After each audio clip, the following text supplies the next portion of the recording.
So, what's up sa inyo mga ate at kuya? Ako nga pala si Kuya Len at nagbabalik na naman tayo sa panibago nating Minecraft video, ang Lucky Block Challenge. So, ngayon lang ulit ako nakabalik sa Lucky Block Challenge kasi medyo na-addict ako dun sa Arise Crossover. Pagpasensyahan nyo niya. Pero ilang araw pa lang ako naglalaro nun and kung di nyo pa nakikita, medyo malakas na ang kuya ninyo kahit papano, no? Uy, sana all! Hindi average yung ano ko. Pero hindi nyo pag-uusapan natin ngayon. Kasi ngayon, ang kakalabanin natin ngayong boss is ang Prosmo. So, hindi ko na ipapakita yung preview para walang spoil. Pero, ito yung last na boss mob na mga kalaban natin sa Mauzi Mobs na mod. Mauzi yan. Oh.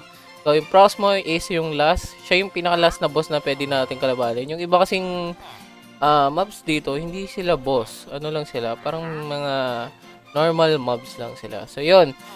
Umpisahan na natin tong video na to, no? So, mga tit kuya, umpisahan natin sa pagtitingin ulit ng mga trades na bibigay nila Felix, Juan, and si Hector.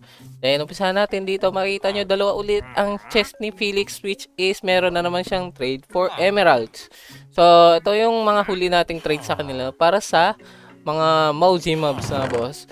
So, dalawang beacon, meron dito, dalawang beacon na trade. Yung isa is for the Curse Ice Crystal. So, yung Curse Ice Crystal, meron siyang Breaking 3 and Sharpness 5. Actually, ito is drop talaga ng boss or nakukuha lang sa boss. Ano siya pag ni-right click mo, nagbubuga siya ng yellow. So, pwede niya ma-freeze yung mga tawag dito, mga mobs. Yun yung nagagawa talaga niya. Main na nagagawa niya. Tingnan yung gagamitin ko sa cow. O, di ba? Tapos pag hinit nyo, ay hindi pala, okay lang pala kahit hindi na hinit. Ayun. So, di ba? Ay, nakalimutan ko na naman yung health bar, pero okay lang yan mo na. So, yun yung nagagawa nung ice crystal. Pero gagamitin lang natin siya pang pukpok ngayon kasi nga hindi naman nagana yung ice effect sa boss kasi nga yellow yung boss. And may sharpness 5 to. So, yun yung pinaka-ano natin. Pero yung maganda rin siya kasi wala lang, iba siya, di ba? So, yung next is another beacon for the blazing sword na merong sharpness 3 and fire aspect 2. Ayun, kaw. Yan, malakas na weapon, di ba? Meron na siyang 9 damage and ba't ko pinatay? May ka-expect tuloy ako. Meron siyang 1.6 na na attack speed. Next is yung Nether Star, which is ang Nagapang Dagger na merong poison targets and deal double damage from behind. So, mas masakit siya pag sa likod mo titira, no?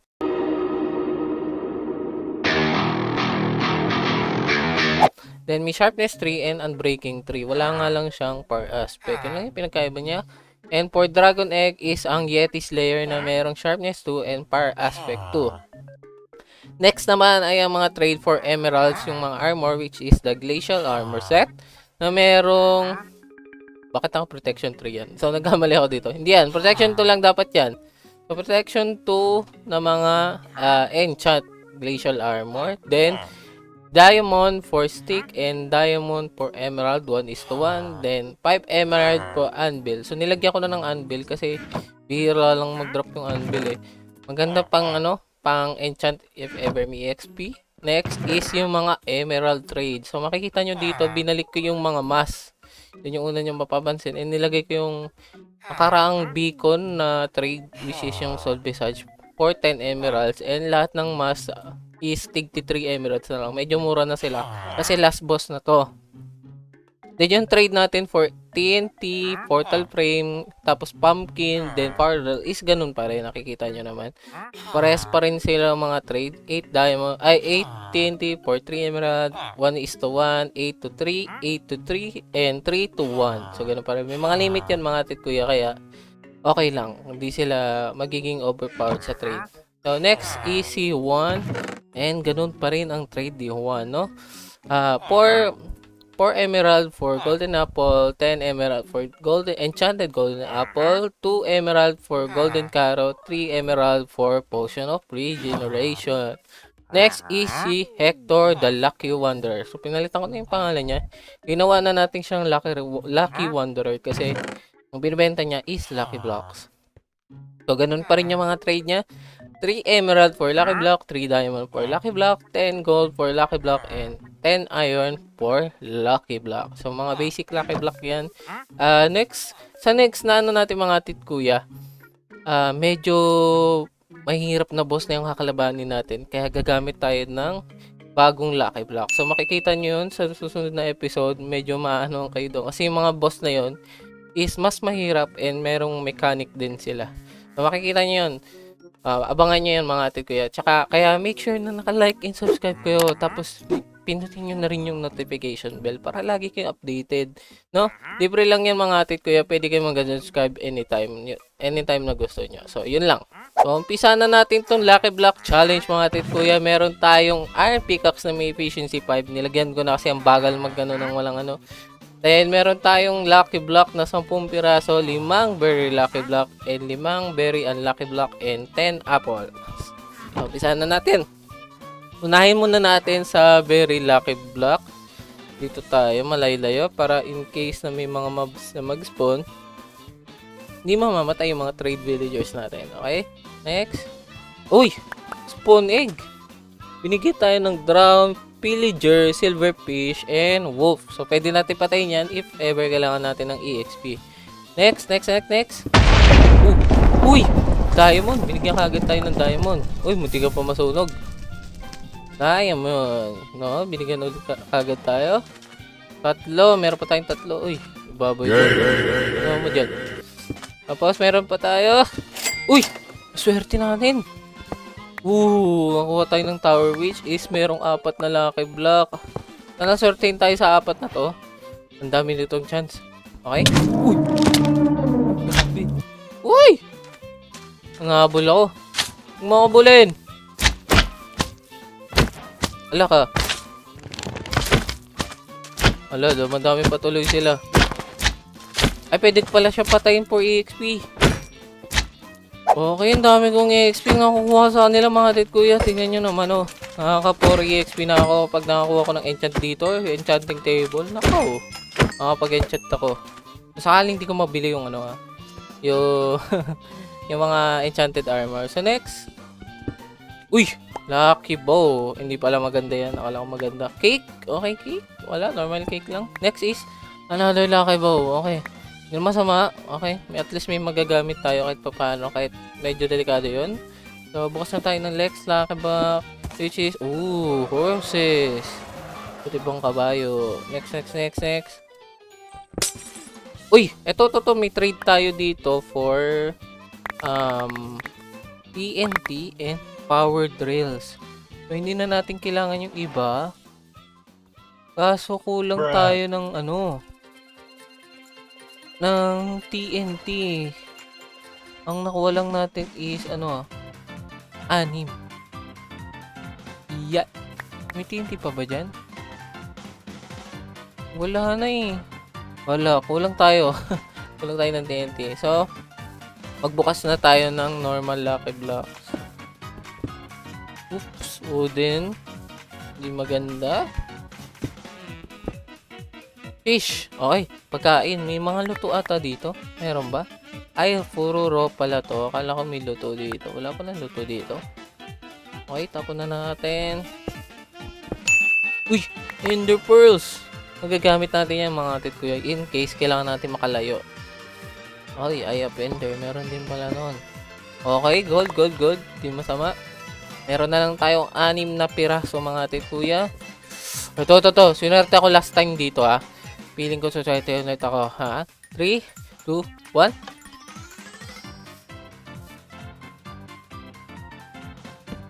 Oh! Ang galing! Buti hindi ako lumapit, kundi ako yung namatay doon. Okay. Hindi tayo sinerte doon. Akala ko suswerte ulit ako. Uy! Ito pa isa. Ito talaga alam ko swerte na to. Lalapit na ako mga tit. Kasi nararamdaman ko yung swerte dito. Ito na. Lalabas na siya. Oh! Sabi ko sa inyo eh. Nararamdaman ko yung swerte eh. Okay, ang dami nating nakuha doon na gold, iron, and diamond. So, ang dami na natin. Kagad may 1 stack na ako ng gold kagad oh. So, yun. Ano na natin to dito. Magbukas pa tayo. Uy! Ano yun? Oh my!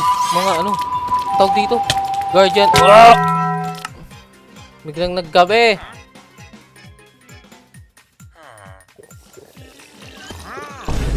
Uy, ba't nainom siya ng ano? Ha? Nainom ang villager namin? Ang galing ah.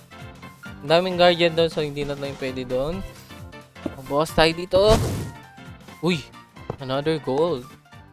Another goldy gold. Nakalimutan ko maglagay ng crafting table pala, ano? Kailangan ko pala yun. Uy! Saan yun? Ba't parang may tumitira sa akin? Nandito sila. Layo tayo ng konti and dalawang lucky block na lang. Ano to?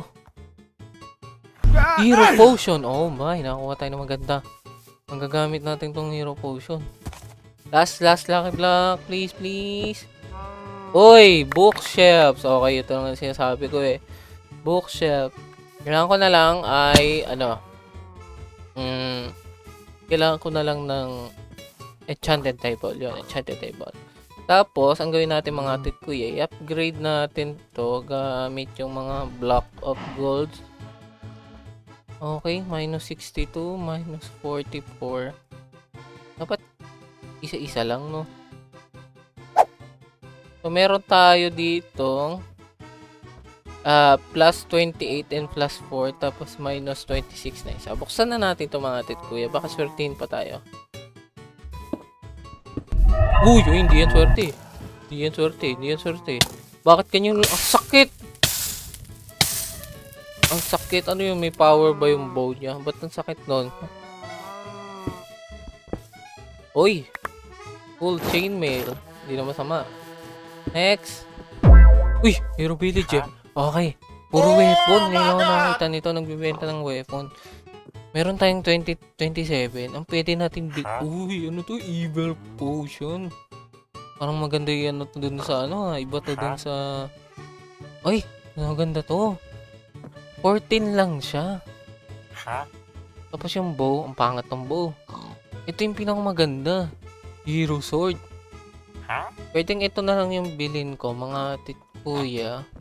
Para may weapon ako, no? Kasi, ay hindi, mamaya na natin bilhin. Magbukas muna tayo kasi baka mamaya makuha pa tayo na maganda. Diba? Saan natin to? Okay, frame. Pwede trade ng ano, emerald. Last!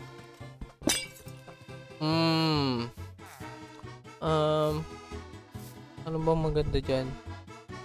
Wala. Itong kunin natin tong ito, para may pagkain tayo. Ay, hindi nakakain to. Hindi ko nakakain to. Glittering melon. Pang ano lang siguro yan. Pang potion effect. Saan na yung villager? Ah, yung villager? Ayun. Kita ko na. So, makipag-trade lang tayo dito mga titkuya sa villager. Kailangan natin ng hero weapon para meron tayong malakas na weapon. Kasi wala akong pang trade para doon sa ibang weapon. Yun. Tapos patayin natin tong lokong to. Ka, warm up ka. Aray! Sakit. Sabi ko warm up eh. Ako tuloy na warm up. Uy! Grabe naman pumana to boy. Napaka-accurate. Uy! Grabe! Grabe boy pa rin. Buhay pa rin si tropa. Ano yung ranap niya? Nice. Protection 3. Chainmail. Oh my. Buti na lang pinatay natin. Then, 3 arrow. So, Session 3 prior protection, blast protection. Okay, maganda. Nakuha tayong ano, chest plate which is maganda.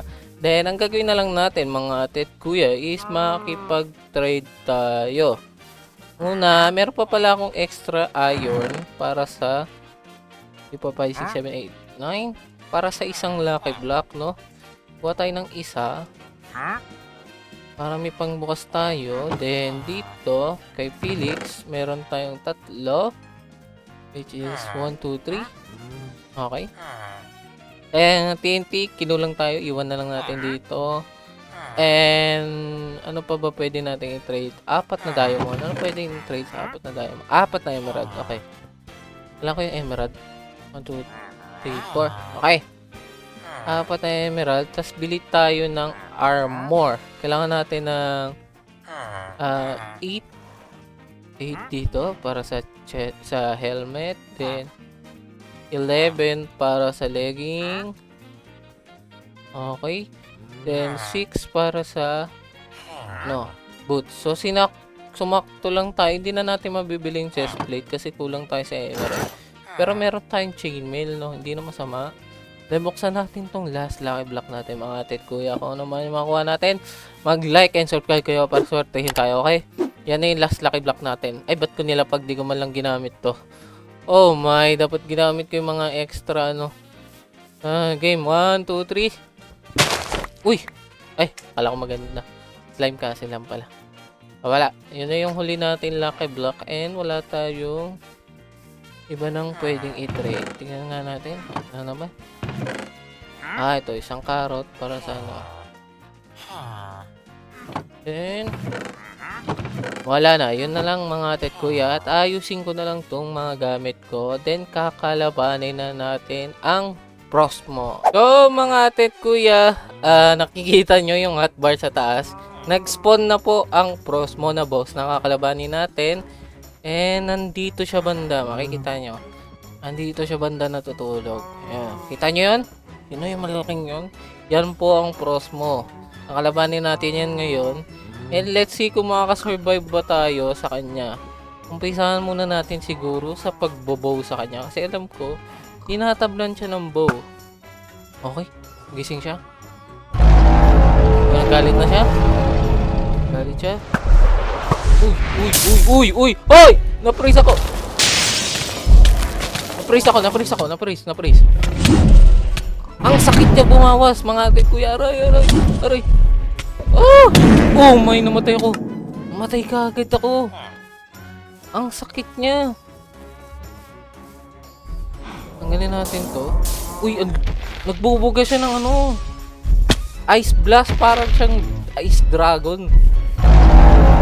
Sakit niya pala. Dito.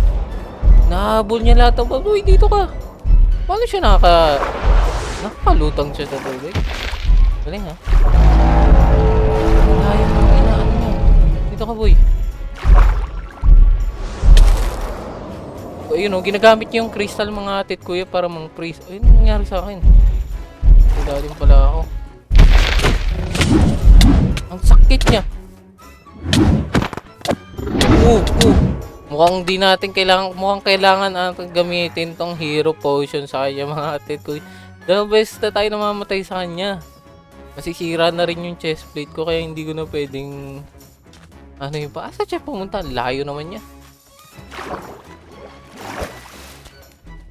Gamitin na natin tong hero potion. Tapos kalabanin na natin siya. Teka dito. Ano ka? Uy, nag-freeze na naman tayo. Ano nangyari? Parang tumatayo na siya. Mamatay na siya. Isang hit na lang.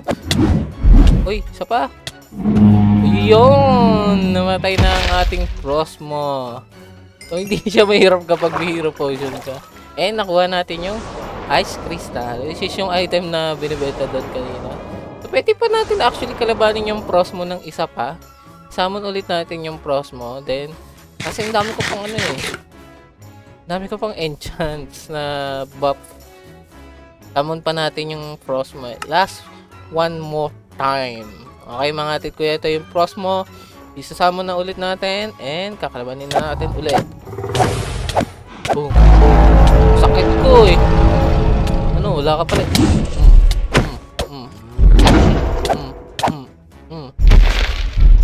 Masyado tayong makunat and sakit dahil sa hero potion. Patay. So madali lang siya kapag may hero potion and medyo challenging siya kapag wala. Kasi lalo na naka chainmail chestplate lang tayo. Ngayon gusto ko i-try mga tit kuya. Kung makukuha ba natin yung item na hawak. Ito may item kasi siya dito sa maya. Kaya makukuha ba natin yan nang hindi siya inaatake? Tignan na natin. Uy! Nakuha natin! Pwede pala makuha yun. Pwede pala siya makuha kahit hindi natin siya patayin. Ang galing. Kailangan nyo lang i-right click mga tit kuya para makuha. And patay na natin tong Kasal ba sa kanya to? Kaya nga dito. Hindi. Hindi natin sa kanya. Patay na natin. Ay! Mamamatay ako ah!